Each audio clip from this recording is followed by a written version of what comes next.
Thank you so much for joining us for our online worship experience. We are so grateful that you have decided to join us today. Thank you for sharing a part of your weekend with us. You know, the past several weeks have been pretty challenging in our world, and our country is now experiencing an aspect of that challenge. And earlier this week, I came across a passage of Scripture that really brought me some comfort, and I thought I would just take a moment before we get started to share it with you. It was written centuries ago by a Jewish man by the name of Habakkuk. And in his Old Testament book, Habakkuk chapter 3, verses 17 to 19, he writes these words. Though the fig tree does not bud, and there is no fruit on the vines, though the olive crop fails and the fields produce no food, though the flocks disappear from the pen, and there are no herds in the stalls, yet I will celebrate the Lord. I will rejoice in the God of my salvation. The Lord, my Lord, is my strength. He makes my feet like those of a deer and enables me to walk on mountain heights. And his point is, no matter what is going on in our lives, God is still God and he is still there. Well, these past several weeks at SCC, we have been talking about 7 principles that if we put these into practice in our life, help make our lives a lot less complicated. That's why we're calling this series, This is Real Life. And if you're just joining us, or if you missed any of these messages, you can go to our website, www.sebastian.church, download our brand new app, and you can check out these old messages and catch up to where we are today. But this morning's message, I don't think could come at a better time. Our American comfortability is being challenged and tested right now, isn't it? I mean, who would have ever thought that we would be reduced to hoarding toilet paper? It wasn't on my radar, was it on yours? You know, but the issue is actually much bigger than that for us. We have become so accustomed to our creature comforts. We drive these high-tech vehicles that connect to our smartphones, have heated leather seating and steering wheels that defrost the rear-view mirrors and the external mirrors. We have these incredible vacations with all of the perks. Our whole lives really are centered around and driven by our comforts. We as Americans thrive on comfort, don't we? And that's okay. That's all right. We live in modern times, and comfortability goes along with us. So it is okay to a point. But you know what the problem of comfort is? The problem of comfort is the more we have of it, the more of it we want. Do you find that to be true in your life? I know I do. And most of us, if we're being honest, we have arranged our lives around comfort. Think of your schedules. Think of your finances. Think of your hobbies and your homes. We've arranged all of those things and more around the things that bring us comfort. And I think all of us, I think we're all guilty of overspending our days and our time and our money and our energy in pursuit of more and more comfort. But as we pursue comfort, for many Americans, there's been this trade-off. We have pushed God, and he has become a lower priority and a lesser pursuit in our lives. Have you ever noticed that in your own life? I've seen that from time to time in my own life. And here's the danger with that.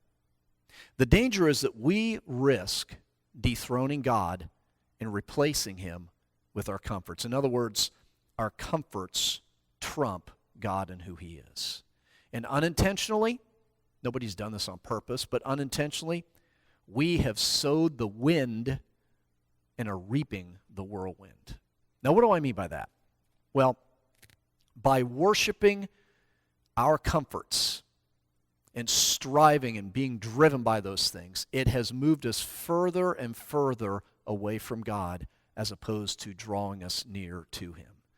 It's caused us to focus on self rather than on others and our relationship with God. And life has become, for so many of us, all about us and our comforts.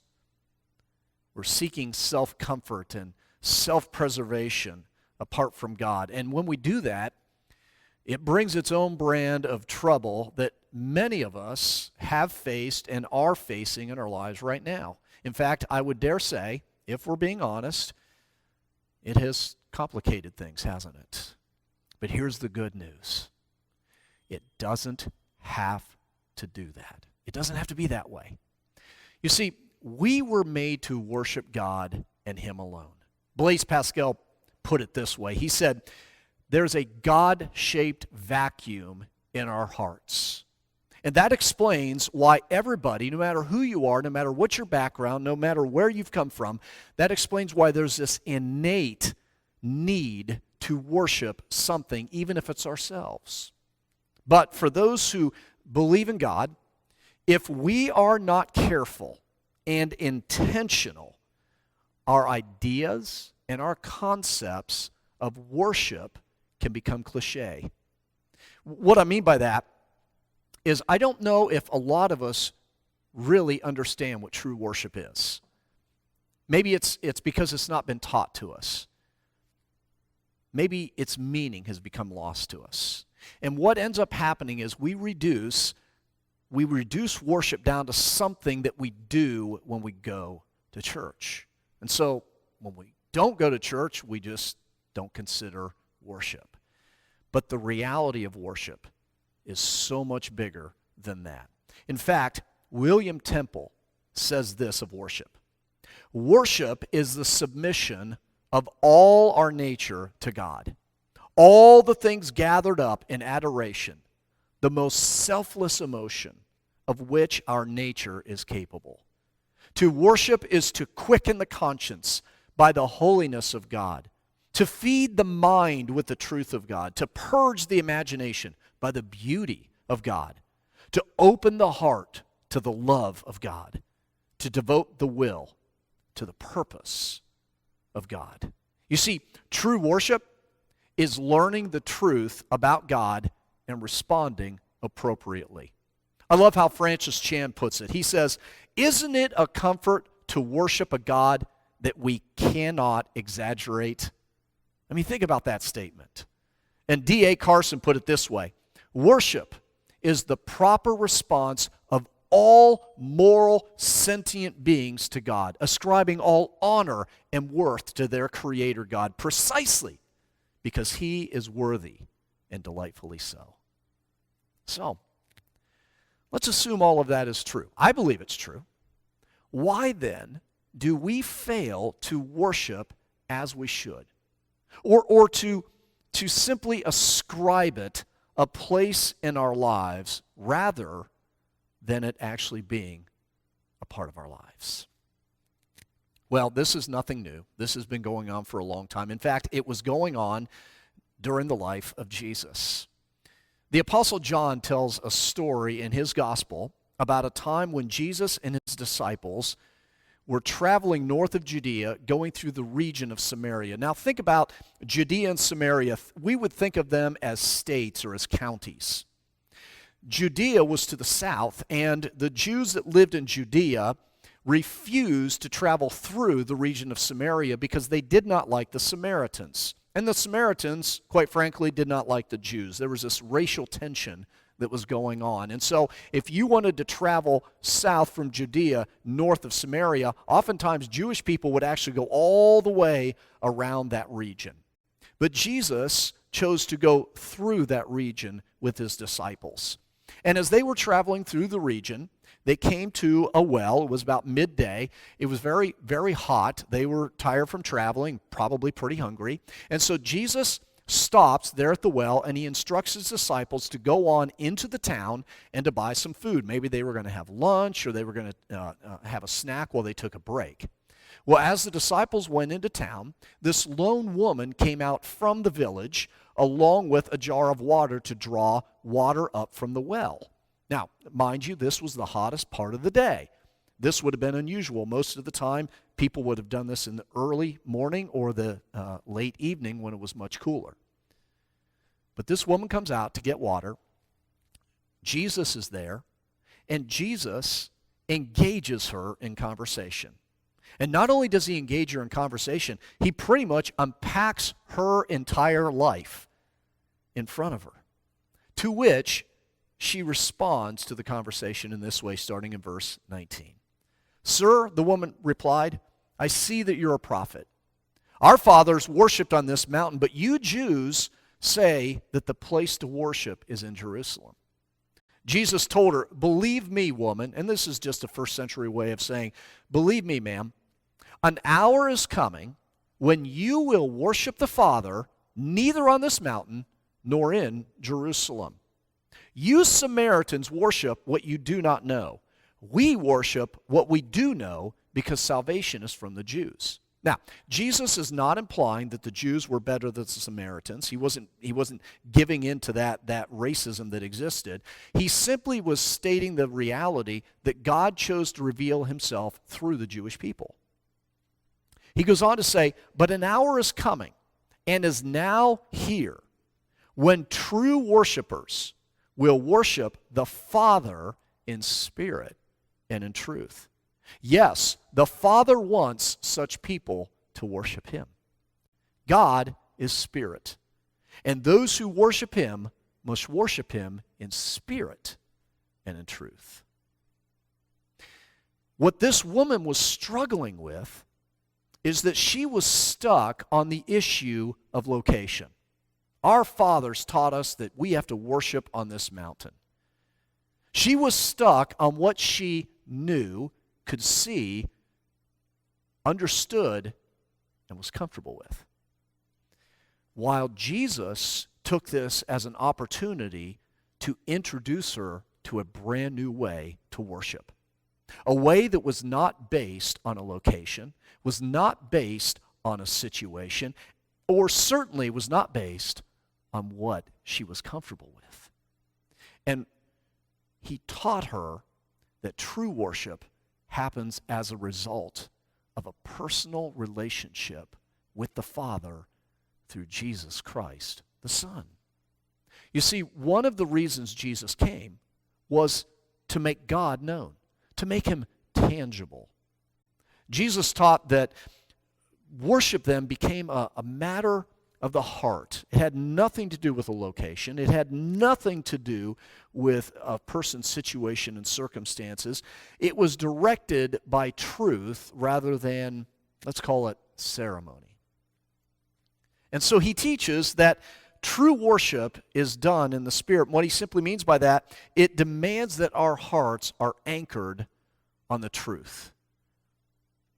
You see, if you don't believe the truth about God as he has revealed himself, you really can't worship him.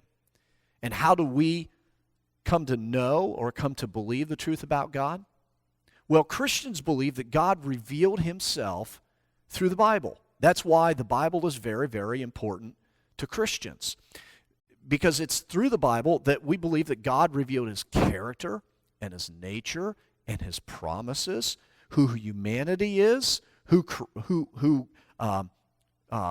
humanity was created by and for, and what God expects of us. In fact, the Apostle Paul was speaking to a group of Jesus followers in the city of Rome, and he writes a letter to them. And in Romans chapter 12, talking about a lifestyle of worship, he writes these words in verses 1 and 2.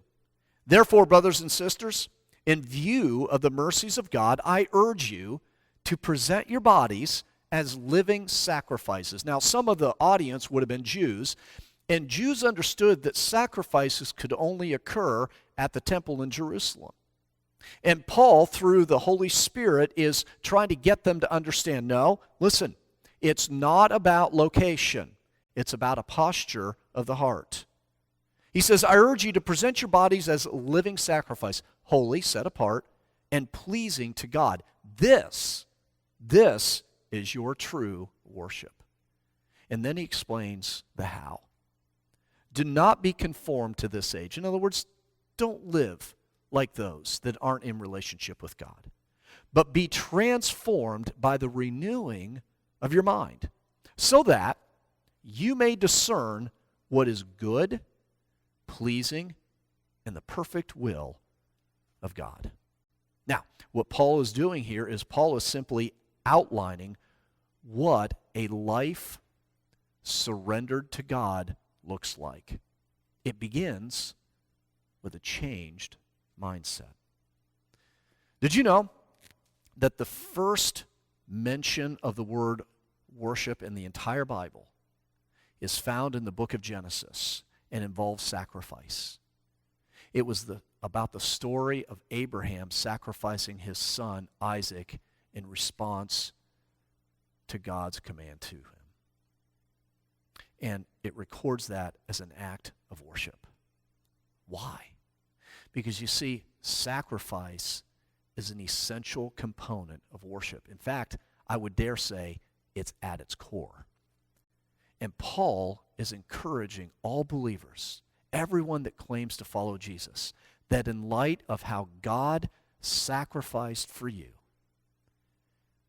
you have a willingness to lay aside your desires and your comforts and come and follow him. You see, worship is not something done once a week in an organized corporate setting. It is a daily surrender to God and his ways in our life. In fact, maybe it looks something a little bit like this. Worship in our life can include who I choose to be, which affects my attitude and my actions and my words. It affects who I choose to be in relationship with when I was dating, who I married, friendships that I choose to enter into. My worship includes where I choose to go, or how I spend my money, or how I organize my time and use my talents and abilities.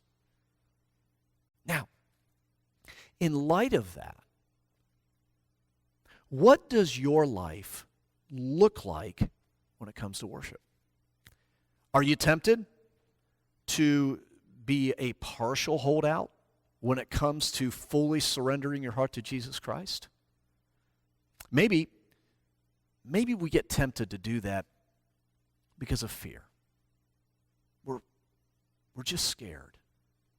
Maybe it's an issue of trust. And I get it. You know, the idea of sacrifice in one's life can be scary. It's scary for me sometimes too. But, do you know what's even scarier? A wasted life. Tim Keller said this about worship. He said, worship is seeing what God is worth and giving him what he's worth. True worship is grasping a truth about God and then allowing that truth to strike you in the center of your being. I look at it this way. True worship is an exchange. I am exchanging what is comfortable and what is known for what is true. And so in the end, worship is the result of believing, trusting, and serving God, and being willing to make him known to others. Now, what if you and I, as we go through this crisis together, what if you and I decided to set aside our potential fears and anxieties and even our desire for comfort so that we could begin to practice every day and experience God on a moment-by-moment basis in our lives? Do you think it might make our lives a little bit better?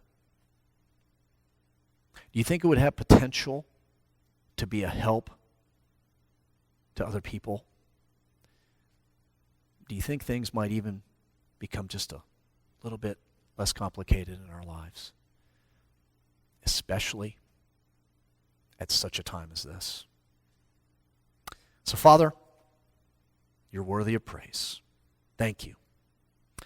Thank you for what you've done in my life and the lives of those that are watching us here today.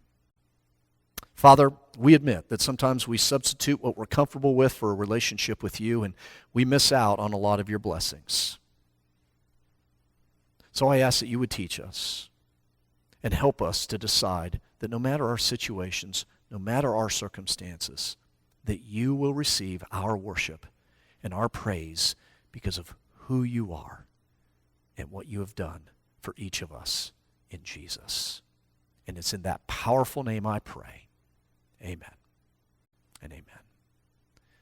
You know, true worship begins the moment that we recognize our position before God. The gospel, the good news of Jesus is this, that we are more sinful and flawed in ourselves than we ever dared believe. And yet, at the very same time, we are more loved and accepted in Jesus Christ than we ever dared hope. Have you accepted that truth and reality in your own life? You know, if you're following Jesus right now, maybe the Holy Spirit is speaking to your heart and you recognize that you need to repent because you've allowed comfort to supersede your commitment to Christ. You've allowed those things that you're comfortable with and you enjoy doing to kind of push God out of your life. And you know that's not God's best for you. And you know you want something more. And so I would encourage you to ask God to forgive you and to help you to make that change. Maybe some of us listening here today, we just need to be encouraged as we are going through this, that God is indeed with us, especially as we are facing this outbreak. And there's a lot of uncertainty and worry and anxiety associated with this. You know, if this virus has taught us nothing else, it's that life is precious. And we never know what may lie around the corner. Wouldn't you feel more comfortable knowing that whatever happens, you've got God in your life? Thank you so much for joining us. If you would love, or if you would like to reach out and respond to us, we would love to hear from you. You can email me at todd@sebastian.church. You can call the church office. You can go to our website, www.sebastian.church, and get some more information about us. Thank you so very much for joining us here today. God bless.